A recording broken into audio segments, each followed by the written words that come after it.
Maayong adlaw sa tanang mga Pilipino sa tibuok nasod ug sa nagkalain-laing parte sa kalibutan. Magandang araw po sa lahat. Ako po si Claudette Loreto at ito ang Valiente News. Araw-araw mula Lunes hanggang Biyernes sa ganitong oras ay ibabahagi namin sa inyo ang mga balita at iba't ibang impormasyon tungkol sa Office of the Vice President. Isa sa maraming inisyatiba ng tanggapan ng pangalawang Pangulo sa pamumuno ni Vice President Inday Sara Duterte ay ang pamamahagi ng wheelchair sa mga nangangailangan. Sa Bicol Region, kabilang po sa mga nakatanggap ng wheelchair ay isang tatay at isang lola na hirap ng makalakad. Kumustahin natin ang kanilang sitwasyon sa report ni Maribeth Adlawan. Isa sa maraming inisyatiba ng tanggapan ng pangalawang Pangulo ay ang pamamahagi ng wheelchair sa mga Pilipinong lubos na nangangailangan nito. Kabilang sa mga nakatanggap ng wheelchair ay si Francisco mula sa Bicol Region. Kwento nito, taong 2010 ay nagkaroon siya ng stroke at naging paralisado ang kalahati ng kanyang katawan. Ngunit mas lumala ang sitwasyon ni tatay dahil sa sunod-sunod na atake na naging dahilan sa pagkaparalisa ng kanyang buong katawan. Dagdag hamon pa para sa padre de pamilya kung papaano bubuhayin ang kanyang pamilya. Buti na lang anya, di lumisan sa kanyang tabi ang kanyang asawa. Ang sobrang pagod sa trabaho naman ang itunurong dahilan ng senior citizen na si Lola Rosario kung bakit bumigay ang kanyang katawan ngayong siya ay nagkaedad na.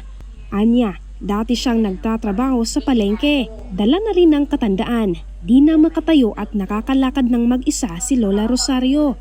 Iniinda niya na rin ang sakit na nararamdaman sa kanyang buong katawan.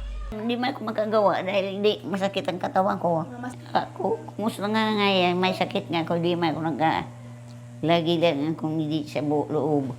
Sabi naman ng anak ni Lola na si Regina, dahil wala silang wheelchair, nahihirapan sila tuwing kinakailangan lumabas ni Lola upang magpa-check up.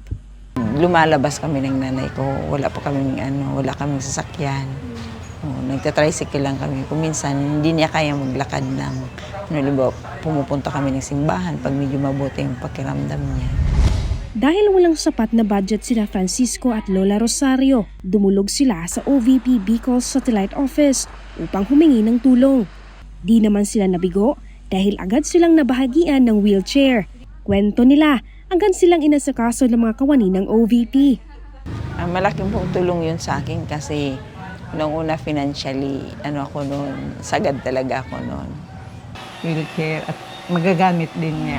Pag nagpapacheck up kami, tapos pag nalabas siya dyan. Ngayon hindi na nahihirapan sa paggalaw sila Francisco at Nanay Rosario. Mas madali na rin para sa kanila ang pamamasyal. Di na rin nahihirapan ang kanilang pamilya sa pag-akay sa kanila.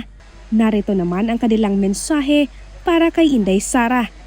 Kaya maraming salamat po sa kanya, sa maganda niyang mga programa. At sana marami pa siyang matulungan and more power to her. Magpasalamat kami sa tulong na ibinigay ng wheelchair. Salamat sa tulong.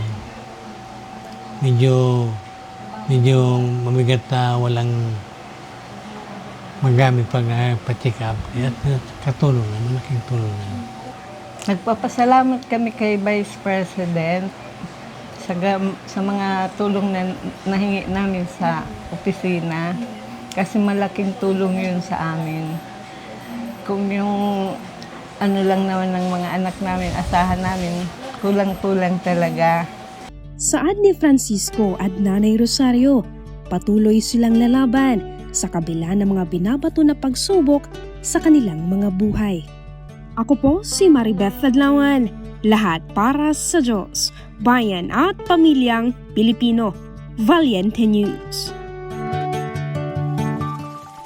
Sa inyo, Tatay Francisco at Lola Rosario, maraming salamat po sa pagkakataong ibinigay ninyo sa amin upang kayo ay aming makapanayam. At maraming salamat din sa leksyon na inyong itinuro sa amin. ang pagiging matatag sa kabila ng mga hamong binabato ng buhay sa atin. Sa susunod po na episode, bisitahin naman natin ang ilan sa mga paaralan mula sa Bicol Region na nakatanggap ng pagbabago bags mula sa OVP.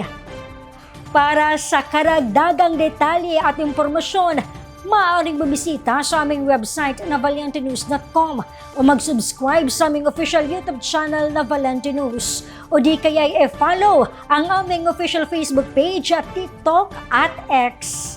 Muli ako po si Claudette Loreto at ito ang Valiente News. Lahat para sa Diyos, sa bayan at pamilyang Pilipino.